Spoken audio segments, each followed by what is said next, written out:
ধরুন হঠাৎ আপনি মারা গেলেন। গভীর রাত, চারপাশে নিস্তব্ধতা, মানুষের ঘরে আলো নিভে গেছে, কুকুরের ডাকও থেমে গেছে, শুধু বাতাসের হালকা শস্য শব্দ। ঘরের ভেতর তুমি গভীর ঘুমে। হঠাৎ বুক থরফর করে উঠে বসে গেলে, মনে হলো শ্বাস আটকে আসছে। চোখ খুলে যা দেখলেন তাতে রক্ত হিম হয়ে গেল। তোমার নিজের দেহটা তোমার সামনে পড়ে আছে, চোখ বন্ধ, ঠোঁট নীরব, নিঃশ্বাস নেই। তুমি তাকিয়ে আছো নিজের লাশের দিকে। প্রথমে বিশ্বাস করতে পারছো না। তুমি হাত বাড়াতে চাইলে, কিন্তু হাত নেই। তুমি চিৎকার করে বলতে চাইলে, না এটা আমি নই, কিন্তু মুখ নেই, শব্দ নেই। তখন বুঝতে পারলে তুমি মৃত। দুনিয়ার সবকিছু পেছনে ফেলে তুমি বেরিয়ে গেছো, আর কখনো ফিরে আসবে না। হঠাৎ ঘরের দেয়ালগুলো মিলিয়ে গেল, চারপাশে অদ্ভুত অন্ধকার নেমে এলো। মাটির গন্ধ, কাফনের কাপড়ের গন্ধ ভেসে আসছে। তুমি কাঁপতে কাঁপতে দাঁড়িয়ে আছো।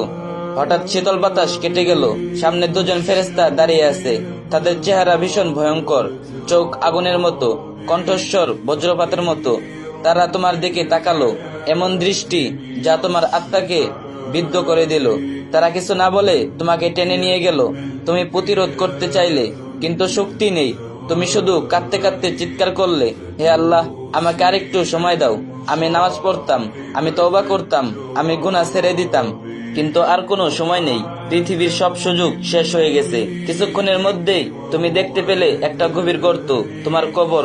অন্ধকার স্বেচ্ছেতে ভীতিকর। হঠাৎ তোমাকে ফেলে দেওয়া হলো সেই গর্তে। উপরে মাটি পড়তে লাগলো, আলো কমে গেল, শব্দ থেমে গেল। তুমি একা, সম্পূর্ণ একা। হঠাৎ বজ্রের মতো গর্জে উঠলো ফেরেশতাদের কণ্ঠস্বর, কে তোমার রব? তোমার দিন কি? তোমার নবী কে? তুমি উত্তর দিতে চাইলে, কিন্তু মুখ